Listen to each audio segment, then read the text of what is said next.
Hey guys and girls, Nathan here, just waiting for Facebook to do its thing as we go live. So thanks a lot for tuning in for tonight's Tuesday Night Live. A little bit different topic of discussion today, which is still the same topic of discussion from last week.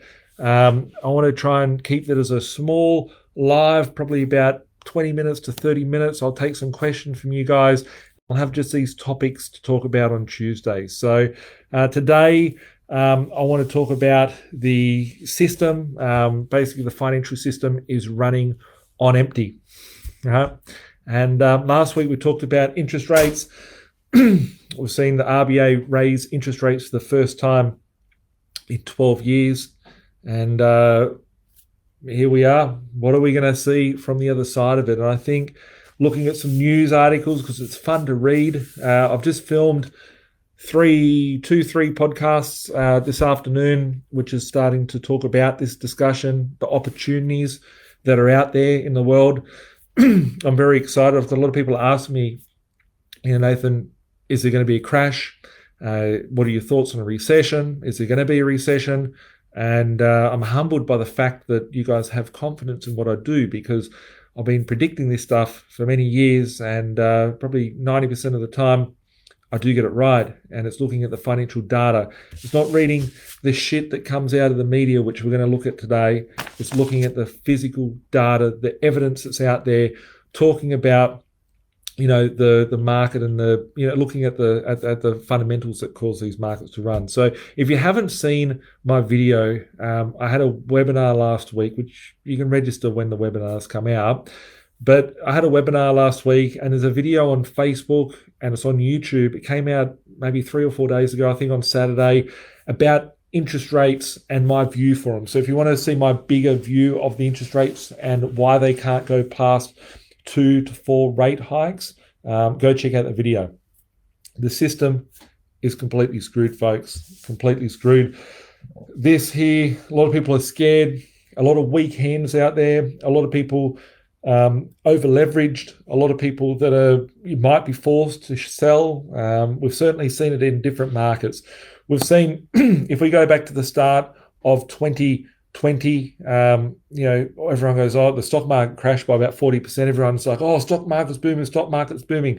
They take away stimulus packages, they take away cheap credit, and then what happens? It just collapses, right? It just collapses. And I'm so excited by that, because these little inconsistency periods where there's, people scared and whatnot, take that time to pick up as much asset as you want. You do not want to hold cash, right? And this is no financial advice. Just before I get some commie trying to tell me that I'm giving financial advice out there, work out, right? Do you want cash? If you had $100 last year, and with inflation of allegedly 5.1%, you only have $95 to spend today. It's far greater than that. Tell me what's gone up by 5%. Nothing's gone up by 5%. It's all gone up by greater than that. Whether you're filling up with petrol, whether you're filling your belly, whether you're buying some stuff to fill out your house, everything's gone up in value in the last year, apart from your money. So this period, they're trying to contract that. They're trying to control runaway inflation. We're going to hyperinflation, right? And the only thing they've got to stop a hyperinflation is to keep printing just seeing the rubbish on my desk here. The only way they can stop runaway inflation is by printing, is by taking money out of the system. So we've gone through a massive period of 2 years, a big debt-fueled, orgy of cheap credit, really. So much cheap credit that's been printed, and that's what's caused everyone to feel richer, right? But are you more wealthier than what you were 2 years ago? You can't buy what you could with your money beforehand. So, put your rents up by 20%, put your wage up by 20%, and you still might be living the same sort of life as you were a few years ago. But reality is that the currency is dying, and we're living on the last days of our currency. And it's not bad, right? The news will make it sound bad. The news will say lots of things. And I think it's fun to go through these articles. So I'm going to jump in the articles. This one here is an article from Rate City. This is an article that came out on the 3rd of May, and I love these things, right? Strap in and let's have a look at it. 3 of the big 4 banks have forecast the RBA will pull the trigger on the rate rise meeting in May. Economists from Westpac, NAB and ANZ have all brought forward their forecasts on the back of the surging inflation figures. Surging inflation. Wait until interest rates are at 50%. Inflation's at 50%. Then we'll start seeing what surging is really all about. Big 4 banks, how will the cash rate go and when? CBA predicts in June. Westpac predicts in May. Cash rate to reach 2% by May 23. So Westpac's predicting that the interest rate will be 2% at the RBA. So it'll be 10 times where it is now. 10 times it's going to go up. So we look at ANZ. Hikes to start in May and reach 2.25% in the next 12 months. Right, it's gone up 10 times here. So some people will be completely screwed when it comes to rate hikes because they'll be completely over leveraged and they will be basing their income based on their own personal income earning ability. A lot of people will be fine because they've got, inflation adjusted rents, which will cover that anyway. So what we've got to look at, and this is what my video the other day, and I don't want to go into this too deeply because I made a 20-minute, 30-minute, I don't know how long the video is. I pulled out all the charts. I pulled out lots and lots of charts, lots and lots of figures, and I took a deep dive into a web slideshow presentation. So go and check that out. But just think about it, right? I've seen these articles come out. Food has gone up in value. The cost of food has gone up. The cost of all living expenses when you go to Woolworths, Coles, any of the big box retailers has all gone up. And people are saying every time they go to the shops, they're spending more money. Why are they spending more money? Well, the farmer that has to spray chemicals on his crops that you eat, by the way, he has to spend more money for that chemical. He has to spend more for the labor that's used. He has to spend more money for the delivery of that. The shipping container that goods come in have gone up from $2,000 to $6,000. Inflation is rampant. It ain't going to stop, right? You think interest rates are going to stop this? The cost of businesses, the cost of running those businesses are going to go up with higher rates. So all this, thoughts and feedback and that, the reason why I laugh at this is if you go and pull news articles, I encourage you to go and pull news articles from January, February, March, specifically March, April, May, June, July of 2020. I used to make videos laughing all day long about the lockdowns and all those sorts of things, and the articles that have come out saying properties will drop by 20%, properties will drop by 40%, etc. My videos that had humor attached to them were based on the fact that if they're printing all this money, it's just cash sitting on the table. Who is going to want to use cash, right? And I said inflation will have to come. It's not your property. You're not the best investor in the world. I'm not the best investor in the world. I just made repetitive decisions. And I think that's what a lot of you guys are, is your decisions and choices that you're making are getting you ahead. It's by the currency crashing, which appears that our assets are worth more value, but you still got a 3-bedroom house, a 2-bedroom unit, or whatever you had beforehand. It's still what it was. It's just that the money doesn't have the same value as what it used to. So I've got a little agenda here to keep me on topic today.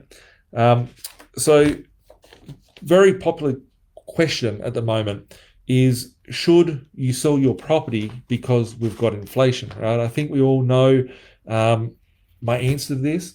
If any of you are watching and you are fearful of what's happening out there because you've had a 0.25% interest rate rise, it takes you 6 times of those rate hikes to get you back to where you were paying interest 3 years ago. Just think about that. Who cares? You were fine 3 years ago. Why aren't you going to be fine now? Your rents have been inflated away, all these sorts of things. Why would you be scared of your interest rates rising 6 times, right? Let's assume they do raise that, but they can't, right? And my video that I'm referring to, go to YouTube, check it out. It's got a slideshow presentation. You see it's very fresh up there. You will see that it's impossible for them to raise them at these levels. They might, but it'll come crashing down even further. The higher they increase these rates, the better it's going to be. So the more they raise the rates, the bigger they're going to have to stimulate the economy on the other side. If you're watching this and you're fearful and you want to own money instead of assets, if you think that owning cash is better, let me know. I'll buy your properties. I'll buy your assets. You've got a car to sell. You've got a business to sell. Your price, my terms, I'll do a deal with you. I'm happy with that, right? I'll play a game with people and give you your money, right? I want my terms on it, of course, but I'll buy people's assets because I hate cash. And I think assets are the way to go because we're going to see more and more inflation. They're going to keep printing more and more money. We're going to see more and more currency manipulation, and we're going to see more inflation. We may not see it for the next part of 2022. We may not see it for part of 2023. But when they come back and they realize that we're in a massive recession and it's no longer a recession, it's turned into a depression, they will have to stimulate the economy far greater, far more aggressive than what they have just done. If you look at every 5-year cycle, 10-year cycle, when we've got a recession, I love these people with their property charts. They go, oh, we're in this time of the economy and, you know, it's halfway around at 6 o'clock. It's a bad time in the property market in this suburb. All that's bullshit. The properties go up and down because money goes up and down. You think about it. We're talking about recessions. I haven't even read this article, but we'll get into it in a second. You're looking at Bitcoin price, right? And all cryptocurrencies crashing. You're looking at share markets crashing, right? In the GFC, it was 961, I think, maybe from memory, points that the market dropped, the Dow Jones dropped in a day, which caused and triggered the start of the GFC. Also the biggest day in the GFC. We're seeing the charts open up in the Dow Jones up and down 1,000 points day in, day out, and it's like nothing. You've got the plunge protection team, which is the bonds and the central banks buying up all the balance sheets to try and prop up these fraudulent sort of markets. Every market is connected. Doesn't matter if you invested in the Bitcoin or into shares or if you invested in the property market. It's all, they only have the value because the central banks have printed up so much money, right? Fake money. It's called currency. It's fiat currency. It's a technical term. They've printed out so much fiat currency that everything appears to be rising in value. So they're trying to stop it. But if they try and stop it, it's going to cause the bigger recession than what they've started with. And if you go back and watch my videos, I probably had a white t-shirt on. I was in the room next door to where I'm filming this from today, and I had a whiteboard session going on. And I did many videos talking about how we would see these big expansion periods, big crashes, and it would be a 2-year cycle over it. So we're right on track, and people will be fearful. It's not, the thing I said that was very, very clear, and a lot of you might remember this, it's not the problem at hand that is the real problem. It is the solution. It is the tablet that people are taking. And I'm not talking about whether you're getting this one done or not. I'm talking about the tablet that was handed down from the central banks, from the governments around the world, which were that they were printing money, they were giving stimulus checks, they were giving universal basic income, they were trialing out digital currencies. People just literally push a button on their phone while they're down at the pub and they get $750 or they get $1,000, they can keep on the beers. If they don't have that money, well then the currency never existed. So each time we're going through a recession or avoiding a recession, we're seeing more and more of this currency creation. So just be mindful of that, right? Will we see a recession? Maybe, maybe not. I'd love to, because the bigger the recession, the more people that are fearful, the more shit I can pick up off the chessboard cheaper. And from that, when they turn on the printers, the more that's going to go up, and the less that the cash that I would have owned to start off with, and that gap, that wealth gap, would expand. The shit that you'd have and the people that can't have it would, separate much, much greater. So here's a few things. Recession fears are mounting. Here's how to protect your money. This is by CNN, the lovely place. It's actually funny, right? Because as you read it, this is on my news here, this thing, the Dow Jones down by 1.99%, right? Down by 2% in a day, right? Who remembers 10 years ago, if you went down 2% in a day, you'd be like a recession, right? How come it's flashing red? Why is everything flashing red? But they say it's okay. Recession fears are mounting. Here's how to protect your money. Let's comedy sessions, right? Lock in a new job now.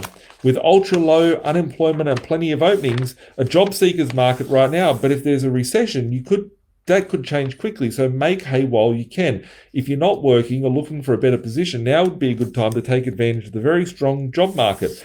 I know places that are making people redundant, and they're trying to make people redundant, but they can't do it because they're a public listed company. So they've got to try and find ways to push people on and move them on.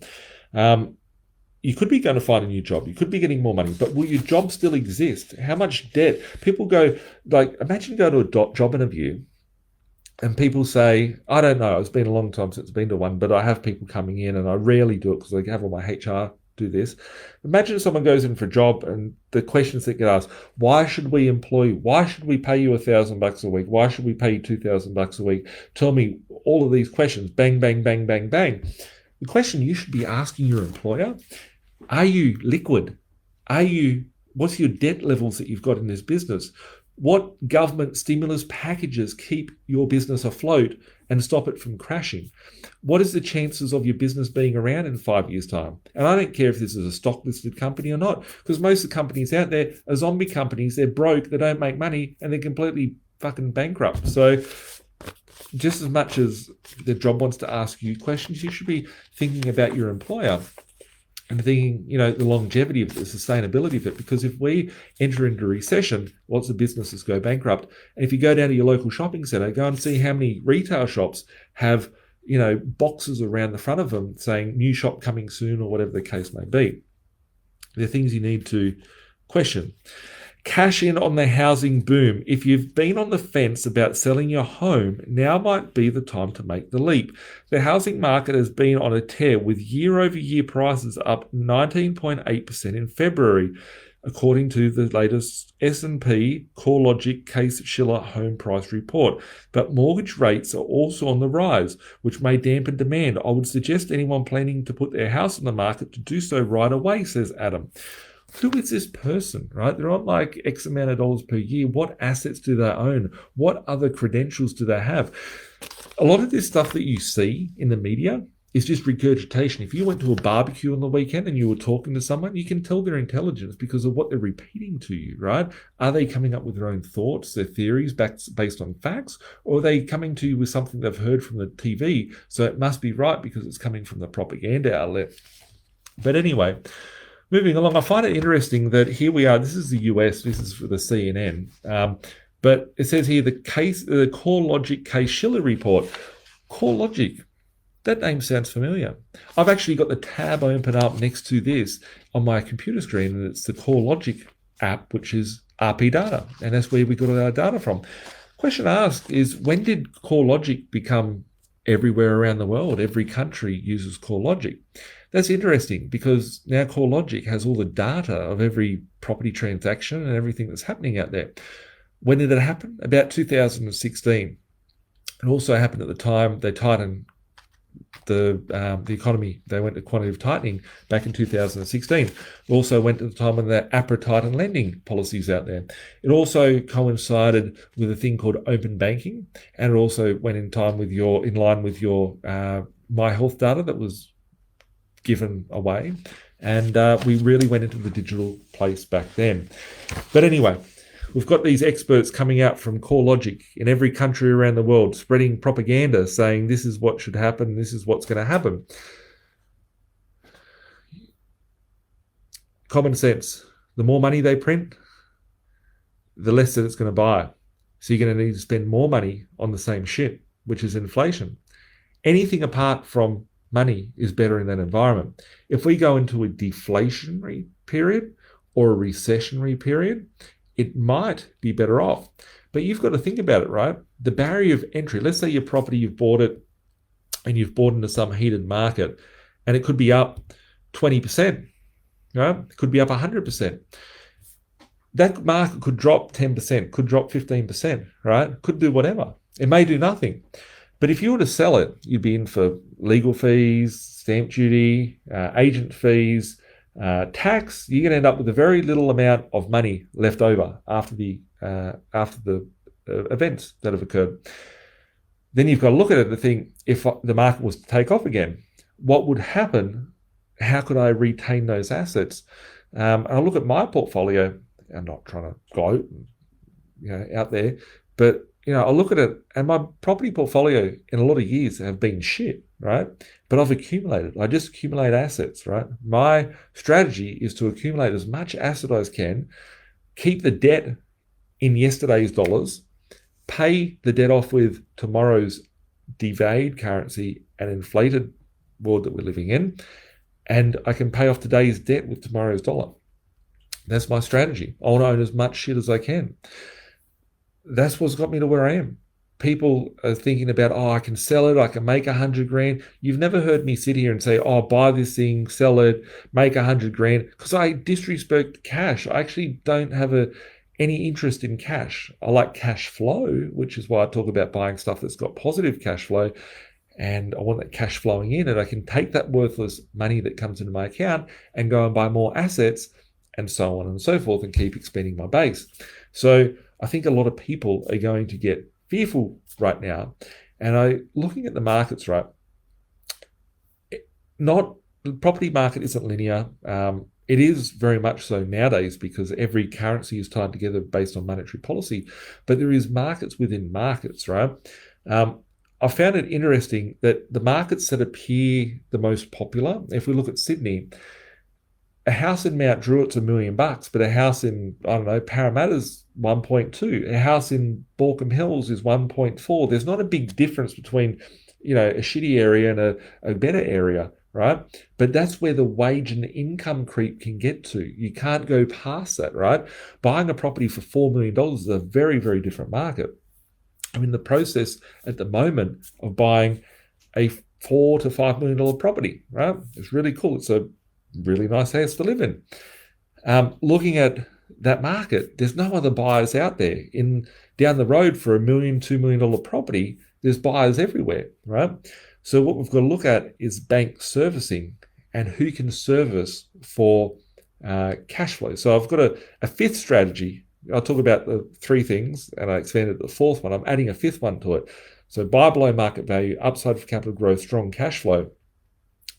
Buy it below the cost of rebuild because of inflation. And the fifth one is to make sure that the assets that you're acquiring are ones which keep in line at the lower band of incomes, right? I'll take that back a step. I'm going to do a video on this completely.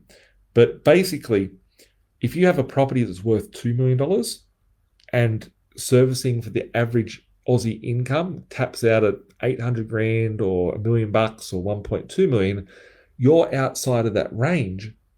Chance of volatility is so much greater in that sort of range outside of where people can afford. You want to be where that 80% of people can afford, not the outer facts. So that's where I think we will start seeing some volatility out there for a very short period until they start printing money again.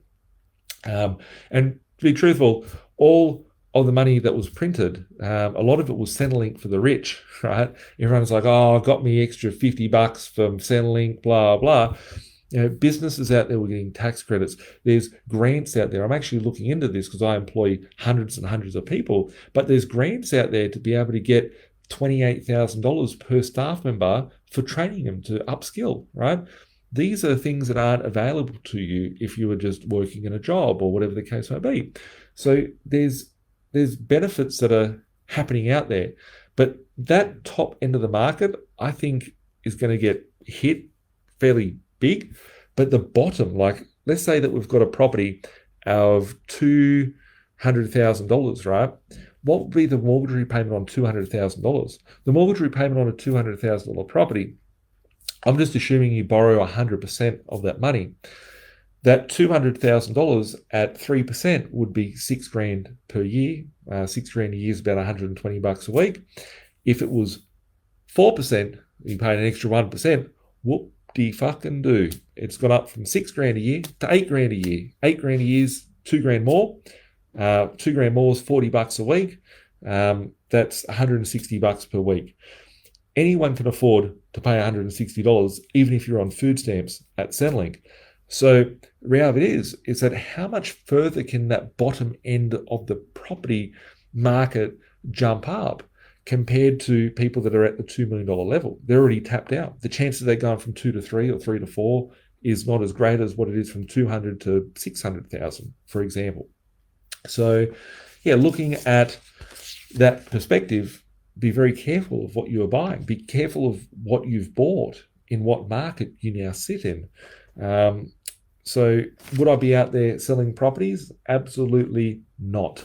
I'm trying to buy as much as I can. And these markets I'm more aggressive in because, just people get scared. So you haven't seen me sitting here like over the last 12, 13 years of videos and whatnot. I've talked about very heavily in certain times, very heavily in Sydney markets, very heavily into Gold Coast market, very heavily in the Brisbane markets. But when was the last time you saw me talk about buying in the Gold Coast? You don't. Reason being is that a property I bought for 150 or 200 for my investors and myself going back 5 years ago or 3 years ago, literally 3 years ago, I'm sitting here last 48, 72 hours looking at my investors' portfolios going, shit, this client's got equity, this client's got equity, and we're pulling out equity from everyone's portfolio. Our investors are very, very wealthy because they've got all this equity and they can go and clean up in the market. So I'm not going out there buying in the Gold Coast, paying 500 grand for a property we bought 150, 200 2 years ago. We're out there buying in other markets, which are still cheaper than what they were 10 years ago when interest rates were 8%. So if you can pick up a property today in 2022 for cheaper than what it was in, say, 2008, pre-GFC, it was worth more at that point. What's the upside there? It's below rebuild cost. It has a better rental return than what it did 14 years ago.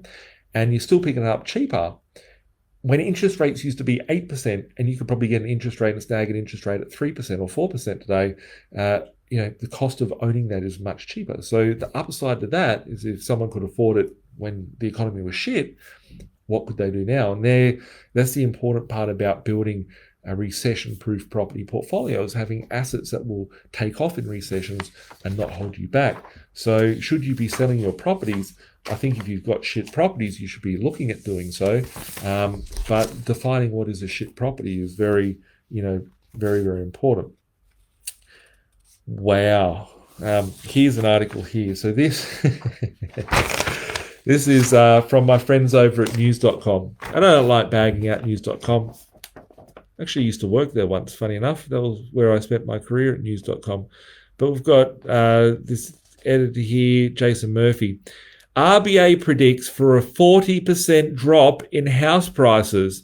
We've been riding a wave that's seen a boom for decades, and now it could be all come crashing down, new research shows. Right? The date of this article is here, August 2020. If you took the advice from all the media out there, you would have been shit out of luck. I'm going to bring this page back. I'm going to read it to you, right? So there's nothing on that one. New research shows that what will happen if house prices falls. The news is bad. It turns out Australia is so puffed up on housing wealth that if house prices fall, they drag down a huge section of our economy with them. So let's just think about it for a second. Did the market crash by 40%? It went up in a lot of instances by 100%. 100% growth when they said it was going to drop by 40%. If you took the advice from that, you'd have been fucked. That's what a lot of people did. And they don't have properties, and they sold and all those sorts of things. So just be mindful of the decisions that you take. But just let's read that again. The new research shows what will happen if house prices fall. The news is bad. It turns out Australia is so puffed up on housing wealth that if housing prices fall, they drag down a huge section of our economy with them. So let's just think about that. We've got this great economy. No one can afford to eat. No one can afford basic necessities in life. And everybody's employed, and the cost and the wage bill has gone up 20, 30%. Wages are going up constantly all the time, and everyone's getting, new jobs, new money. So we've got that happening. But then let's just go through this for a second. If we have a house pricing crash, if we have inflation, right, this is the big issue I see out there. I'm not naming names of big development companies out there. However, I'd love to just say it now because it'd be funny. But only like the last few days, having talks with some large developers, the largest publicly listed ones that are out there, they have all the costs and all the inside scoop on what's happening out there on the ground. And after hearing some builders, I know lots of builders out there that are potentially going bankrupt if they didn't plan for this. I know some very smart ones as well, which may even be watching this, that plan and understand what's going to happen out there. I know builders that are doing markups now. They're doing adjustments of $150,000. So you thought your house is $350,000 to build, and it turns out to be $500,000, and it's just an adjustment, and you have to pay that. So, a lot of builders won't survive, but a lot of them are actually cancelling their contracts with people, right? So let's assume that people can't afford to build because the interest rate's gone up, the cost of materials gone up, the build price has gone up, and they just don't build, right? What happens, and I'm not talking about the ability or the need for housing here in our country at all. Like, scrap that aside. Let's assume we have heaps of migrants come in. We still need that housing, but let's assume that doesn't exist, right? Let's just look at the financial aspect. Imagine there's a housing slowdown. Imagine all those guys that have a nice Dodge Ram. They might have a nice Chevy. They might have a Ford Ranger, a Toyota Hilux, a new Colorado, all bought on credit, right? Interest rates going up everywhere, by the way. And now they don't have a job because no one can afford to build. What happens when no one can afford to build? The costs have been pushed up artificially from that currency, meaning that there's a recession, there's no stimulus packages. The only reason why the property market took off with those new builds is because they gave away $25,000, $50,000 worth of government incentives to encourage people to build. So those jobs were fake to start off with. What happens when people start losing their jobs and they don't have those jobs in the building industry? What happens, right? Is that a thing that can happen? Well, let's go back to 2016, 17 and 18. It happened. So when we read this and say that Australia's puffed up, house prices so attached, it will crash the economy. So interesting. So they need to keep propping it up. The Reserve Bank of Australia put out new research on Tuesday with some dire warnings. The RBA investigated the effect of a 40% fall in house prices. The fall they described as extreme but plausible. That would mean a $500,000 home falls to $3 million and a $1 million home falls to $600,000. The $1 million property went up to $2 million and the $500,000 property went up to $1 million, and no one can afford shit now. How good is that going to be for the economy? Time will tell. What will they have to do? One thing that they can do. It's the only thing they have. But anyway, they chose the figure because a fall has happened in other countries during the global financial crisis. Well, we could be going to a depression. We avoided a depression because we printed so much money. But now that they've taken that money away, we're going to see the real impact of it. But they're going to have to scramble and they're going to be like, shit, we can't do this. So we're going to have to drop rates. We're going to have to give them more stimulus packages. And the cure will keep becoming bigger and bigger. Remembering what caused the economy to crash in 1992 with the recession we had to have was $98 billion or $96 billion worth of debt in this country. It took the Howard government, I'm talking politics here because everyone's going to go out and run out and have some hope that some person is going to save them, which no one's saving you, right? You have to save yourself. But looking at the recession that was in 1992, we're left with a debt of $98 billion or $96 billion that took a decade for Howard to pay off. We've just single-handedly created the biggest, what would you call it? Not a stimulus package. What do they call them when they give, I'll choose my words very carefully here. Socialist sort of regime ever, right? Where they do handouts to the disadvantaged. This time, it wasn't just the poor people that were disadvantaged. It was everyone that was disadvantaged. So everyone got $1 trillion worth of debt that's been printed in a year. It took a decade to pay off 1/10 of that. The money's losing its value. Everyone's going to go broke. The government will go broke. Refer back to my video that I took the other day about that. Right, that video is probably the most important video that you could watch about what's about to happen. But what's going to happen? Here is media time and time again They're not experts. They're people regurgitating information out there. At least you know when we're watching this that it's real. It's from stats. It's from figures. What else is there? We've got here. So we've got that article. Here's another article here from news.com, ABC News. This article was from 13th of May 2020, literally 2 years ago. 2 years ago. The article says CBA warns Australia's risks 32% house price crash in prolonged downturn, flags $1.5 billion hit to the bank. Australia's biggest home lender warning Australian prices could tumble by a third if corona leads to prolonged downturn at extended period. That's actually before they called the certain thing, that thing with the number on the end of it, that word with the number on it. But yeah, looking at it, that's from the 13th of May 2020. I've just realised here my laptop is not plugged in, so we're going to put a bit of juice in him and keep him alive. But just like stimulus packages to the economy, eh? So yeah, just looking at these articles, it's important to see these things happen throughout history. It's not new stuff that's happening out there. It's been happening time and time again. So if we have a look here at where the real recession started to occur, we started to see in 2016. These are just charts here. I don't know why I've got these charts here, but I've got them.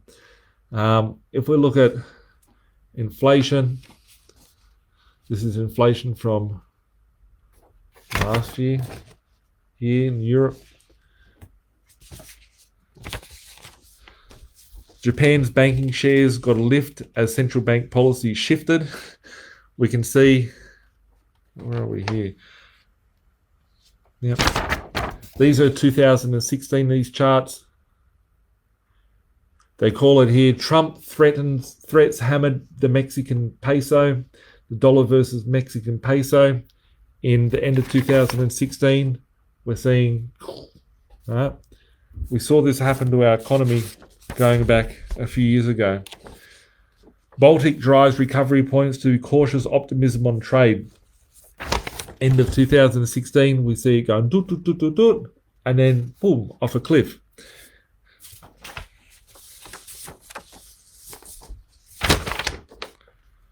I don't like these charts too much, but you can see the ramifications, right? 2016, everything started to fall apart.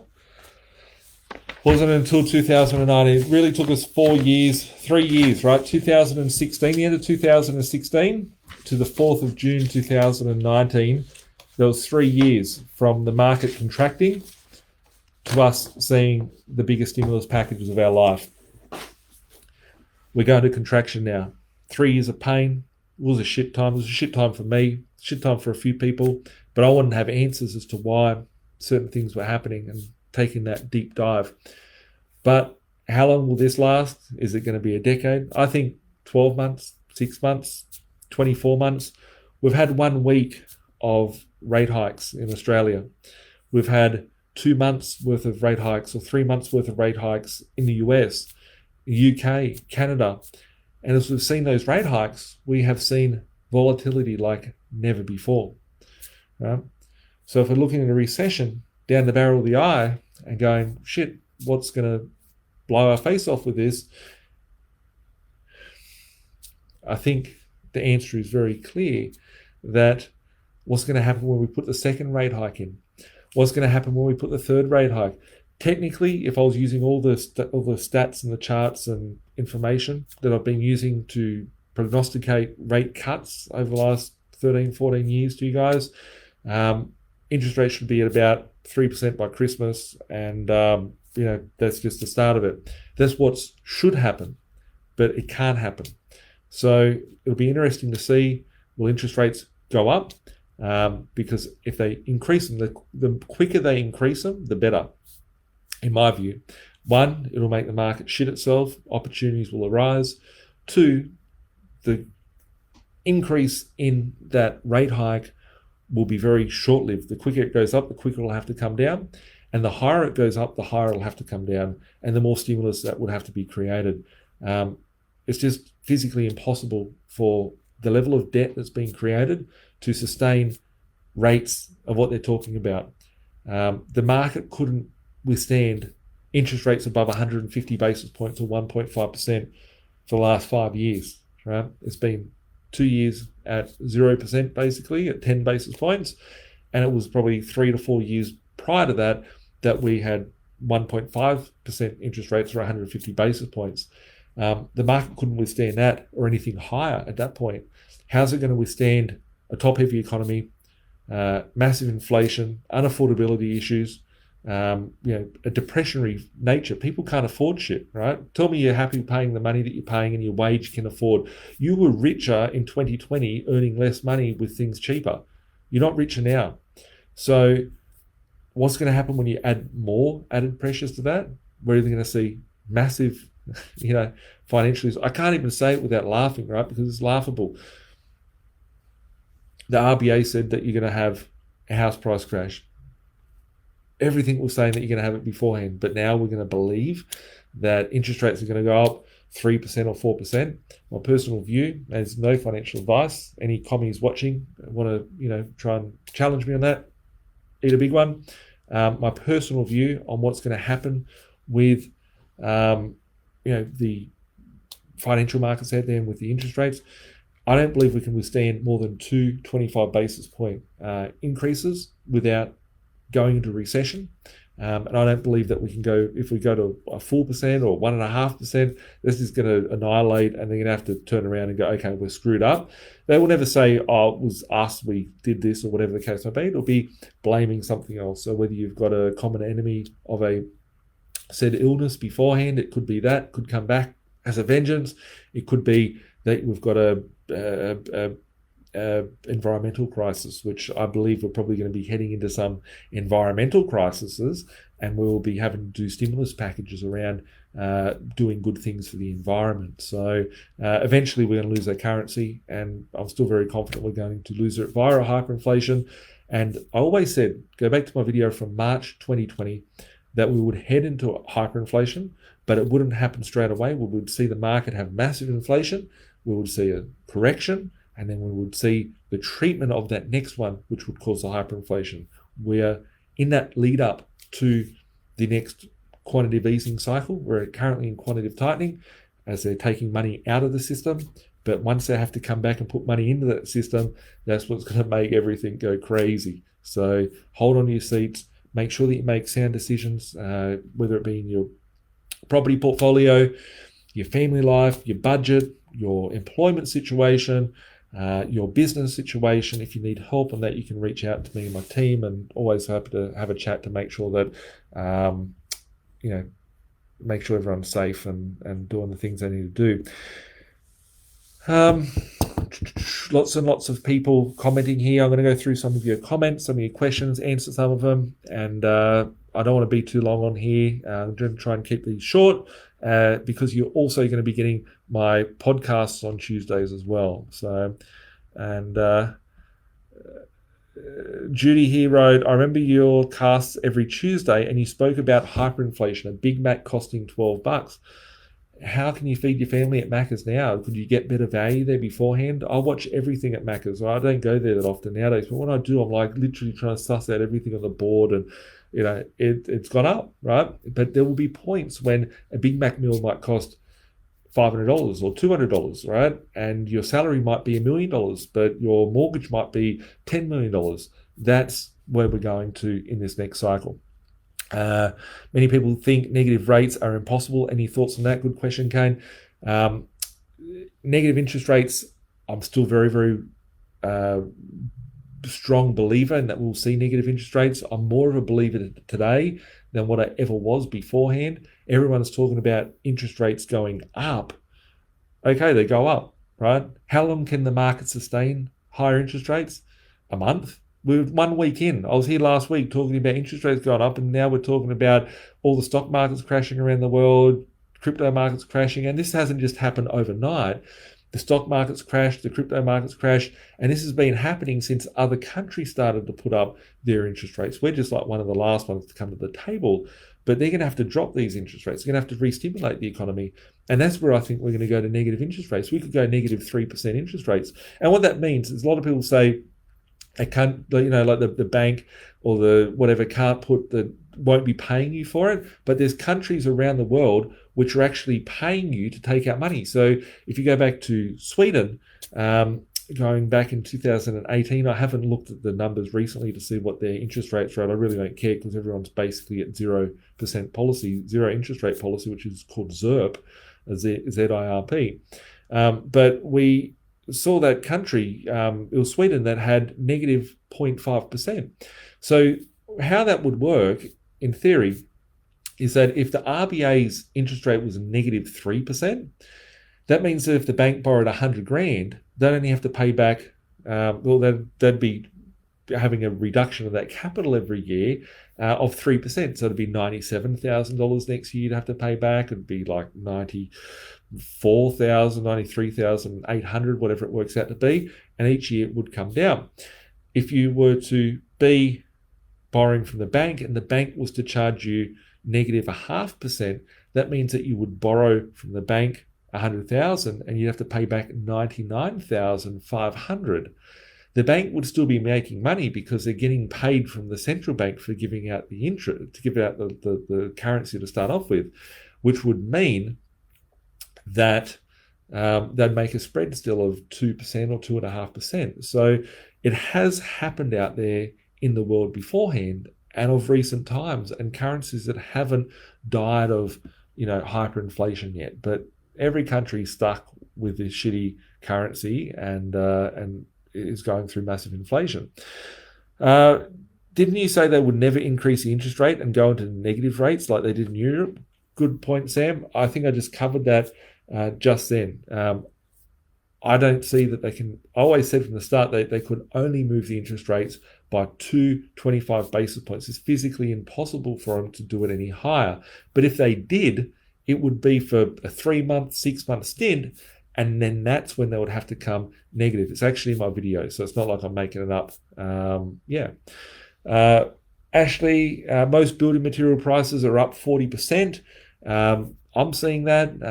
Cost of tiles, cost of everything. I've got massive renos going on at the moment. I'm laying an acre of tiles in the Blue Mountains. I've got in the Whitsundays. I don't even know how many tiles I've got in there, but I know I'm paying a shitload to my tilers every week in wages because they're tiling everything. All these motels are getting retiled.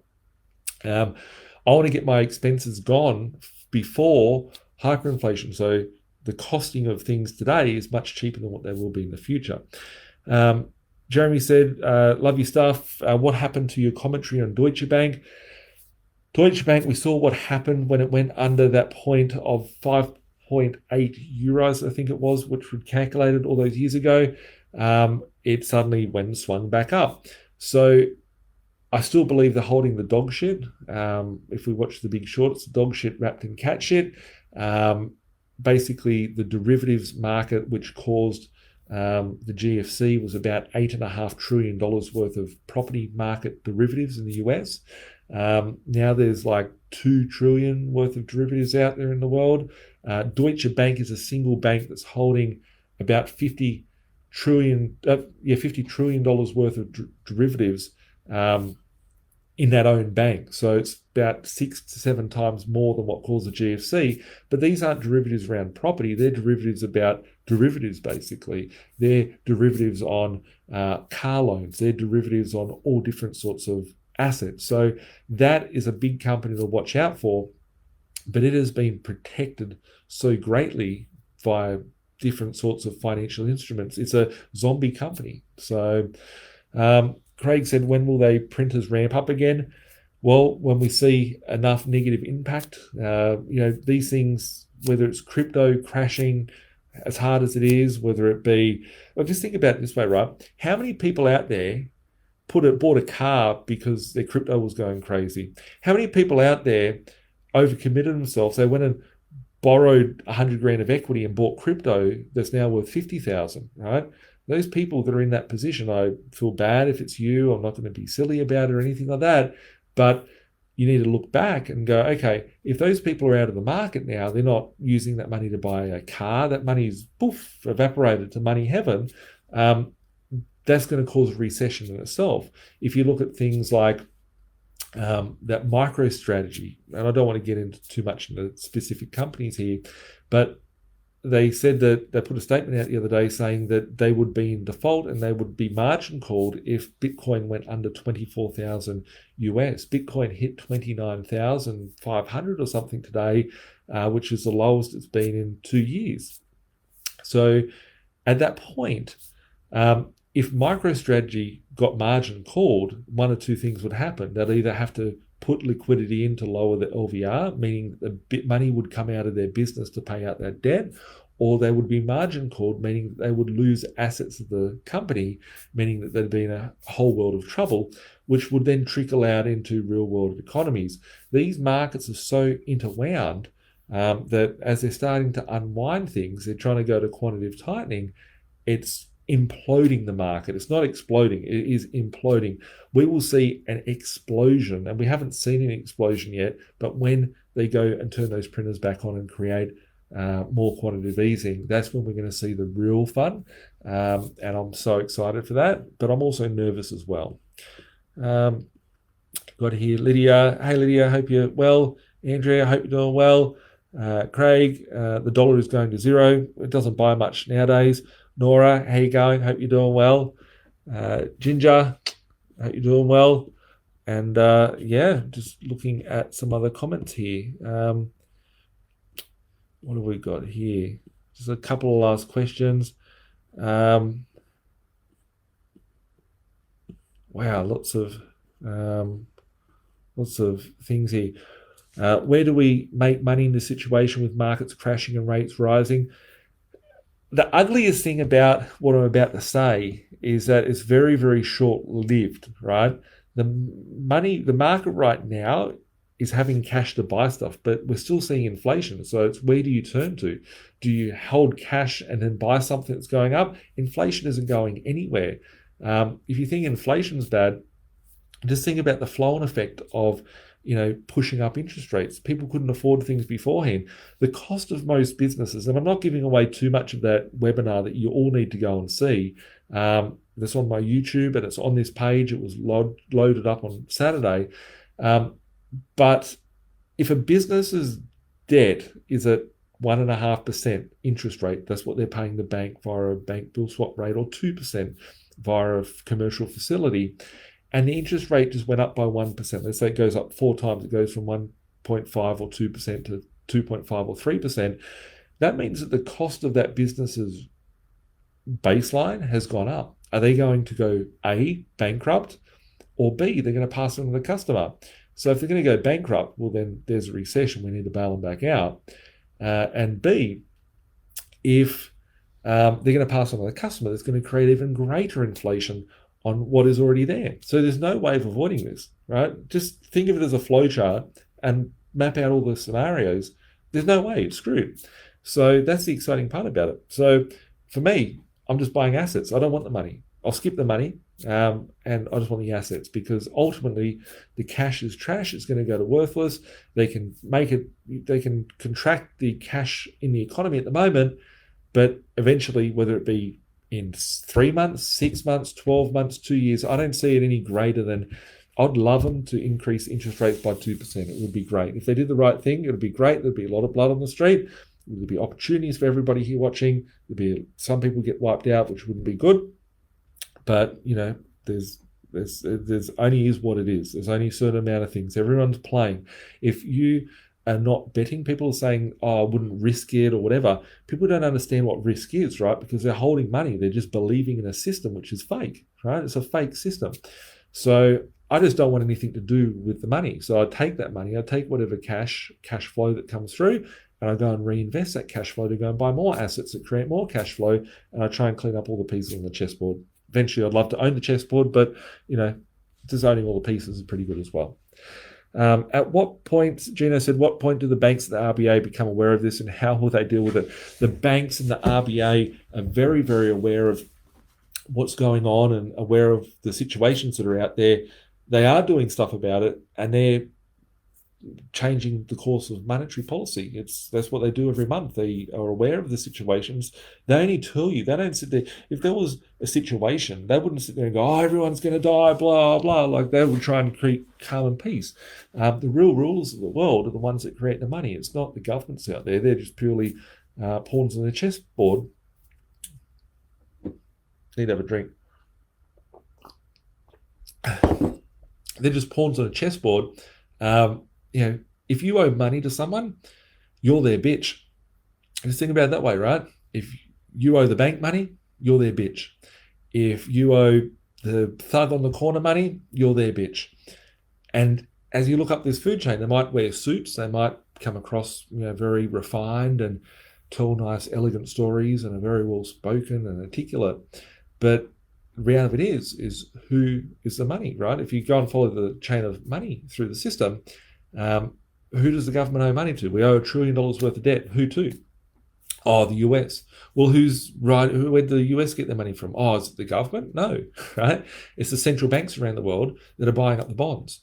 So they owe money to those guys and they're their bitch. So the government is the bitch of the central bank. Central bank controls this thing. So that's why I say middle management is your government. Everyone runs to it, but that's just their abuser. So there's something to think about. Daniel said, do you think it's worth people selling their principal place of residence, waiting maybe 3 months, but then re-entering the market? Absolutely not. That's a way to get completely annihilated. The costs are so expensive, being able to buy back in. If interest rates were to go up, let's just say they went up 2% for 3 months, right? Why would the property market crash? It's because people don't have the money.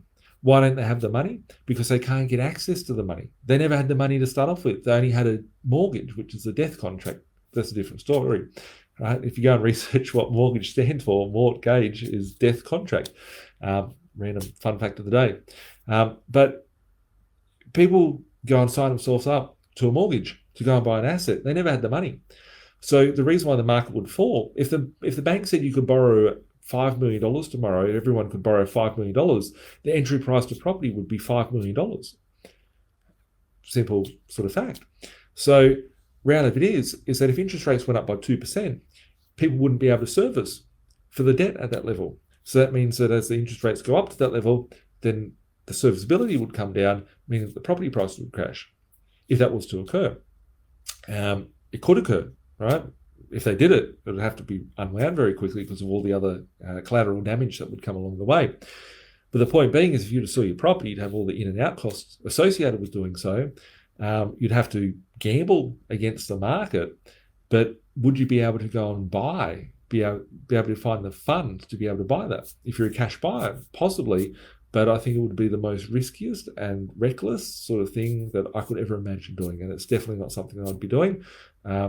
If people, as I said before, if you just hopped on this video, if you're thinking of selling your property, let me know. I'll buy it, right? If I won't buy it, one of my community will buy it. If I don't want to buy it and none of my community want to buy it, I can put you in contact with someone that will be able to get you that person.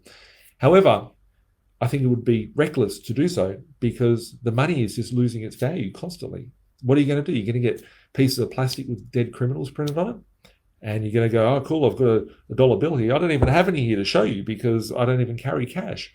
But what are you going to do with that currency? Are you going to go and buy something else?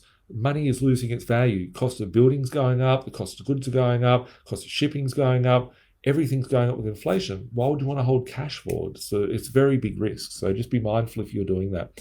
Would you wait a few months prior to purchasing a property, or would you just buy now if the value is in it? As I was saying beforehand, some markets haven't gone up for a decade, right? I'm not in there buying in overheated markets. If you're waiting to buy in the Gold Coast market, for example, I was buying in there 5 years ago. I haven't been buying in there for 12, 18 months. I don't see the value in there. There's a couple of things. Instead of buying 50 properties a month for my clients, I might buy 2 properties a month for my clients. But there's very few and far in between worth of value out there at the moment. But everyone's going, oh, I better buy on the Gold Coast. It's like, well, you should have bought when it was cheap, not when it's gone up. The place to be buying now, which I'm not sharing with everyone out there because that's my IP and that's what I do and that's where my clients go and buy their properties. Those markets haven't moved for 10 years, 15 years, right? We're buying stuff cheap. I'm buying stuff in Sydney which used to sell for 500,000 for 320,000. Yes, in Sydney, in the Sydney market in 2022. I'm buying places that are, different little sub-markets which are got great value out there. But yeah, like I'm always buying. I've bought every year, GFC and everywhere. Lots of questions coming through on my emails as well about different things. Rani, in this economy, higher interest rates mean higher borrowing costs for firms, business and households. Those higher borrowing costs depress consumer spending and investment spending firms, business. That will push down the overall demand for goods and services. It's bullshit, all those rate rises, so we will see more close of business. Yes, exactly. I made a video on this. If they raise the interest rates, the difference is, just in short, I reckon about 70% of loans, let's say that there's trillions of dollars worth of debt, I reckon that only 30% of that would be allocated to households, right? 70% of debt is not you and I that are worrying about it. It's big corporations that have got debt at very low rates. So if you've got an interest rate, if you're, I don't know, just making up shit here, if you're Woolworths and you've got a bond at 1.3%, that's your interest rate, and the interest rate now goes up to 1.8%, it's just gone up 40%. If it goes up to 2.5%, it's doubled straight away. So the businesses are going to be in a lot of shit. And I made a video on this. You need to watch the video. Make sure you go to YouTube and check it out. It's about interest rates. It came out on a Saturday. It could be 10, 20, 30 minutes long. I don't remember. I just did it in a part of a webinar. I was like, that needs to go to the community. I bought 2 Bitcoin miners when my crypto went up. Great. Good work. Keep those miners because it could become illegal to run those things in the future. That's why you need to have decentralized solar to run those things. But it's important because they're becoming harder and harder to get. Do you think quantitative tightening will occur in Australia to combat inflation, or is it too soon for that? Yes, we have seen reduction of the bond buying programs that are out there. We are seeing quantitative tightening, which is not that they're taking the money away, it's just that they're not buying at the level. So let's just touch on that for a moment. The debt that's being created, they haven't even taken away the debt that's been created yet. They've just stopped printing the debt and the system's imploding, right? And now they're adding pressures by pushing cost of living up, by increasing interest rates for businesses and homeowners, et cetera, et cetera.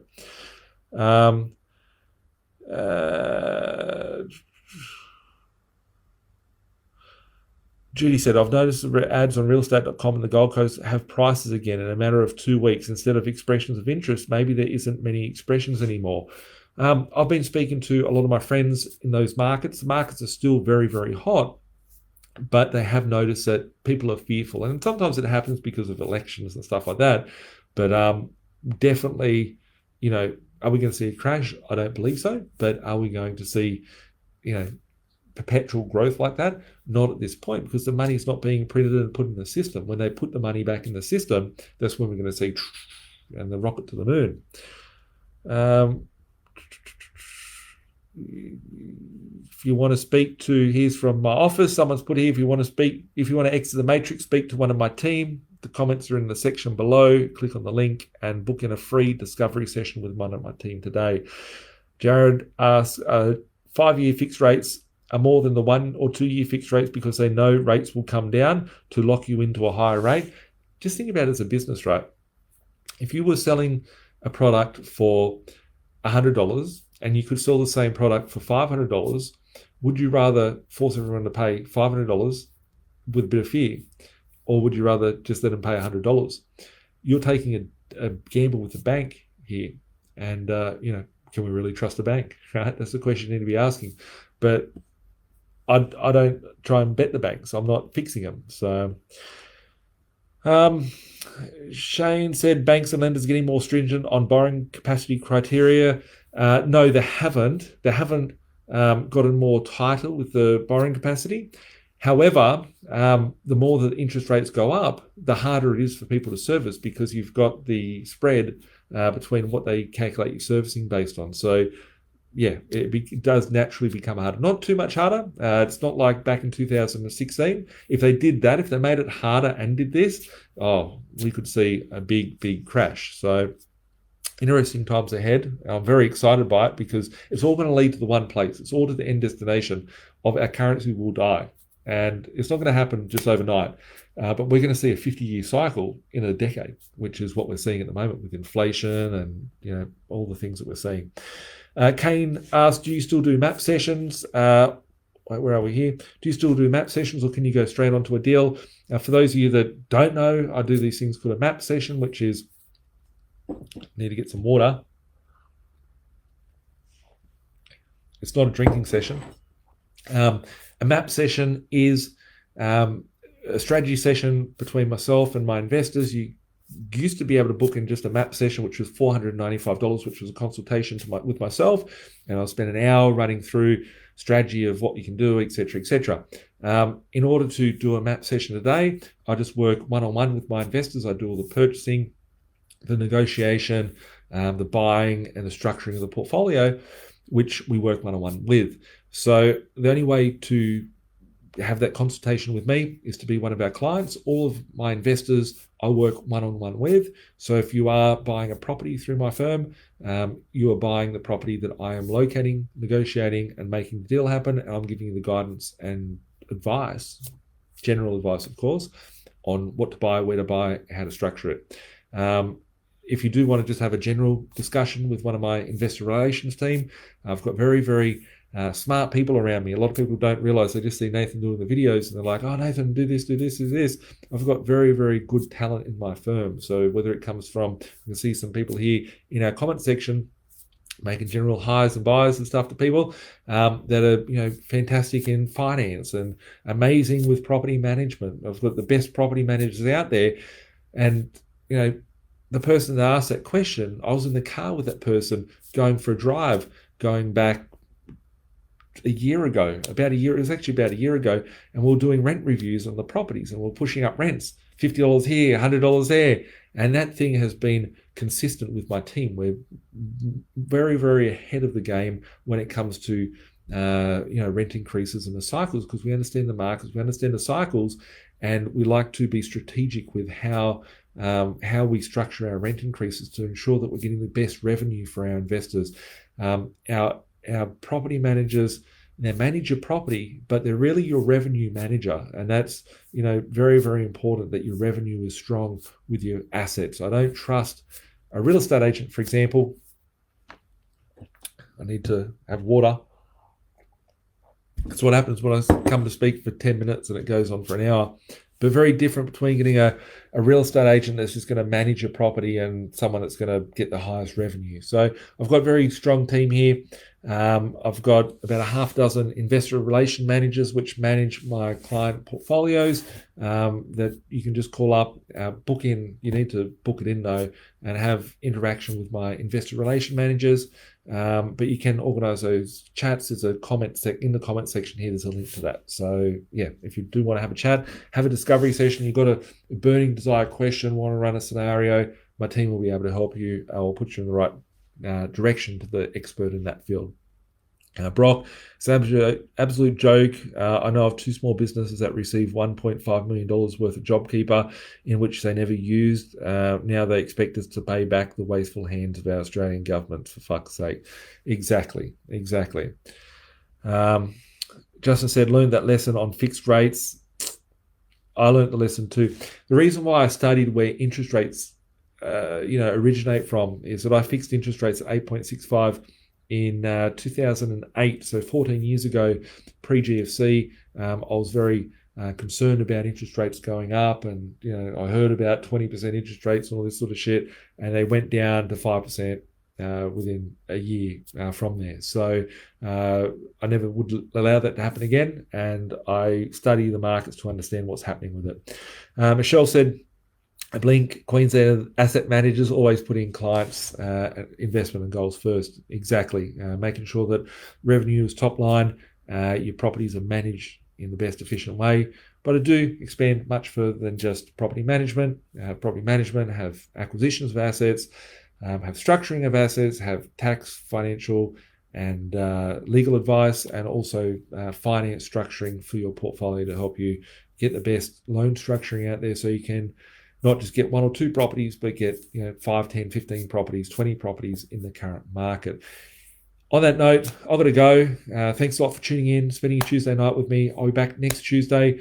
Any questions, leave them in the comment section. Send us a message on the link below, and keep being awesome, and wonder what's going to happen in the next week with our crazy world we live in. We'll catch up soon. Have a great evening. Bye for now.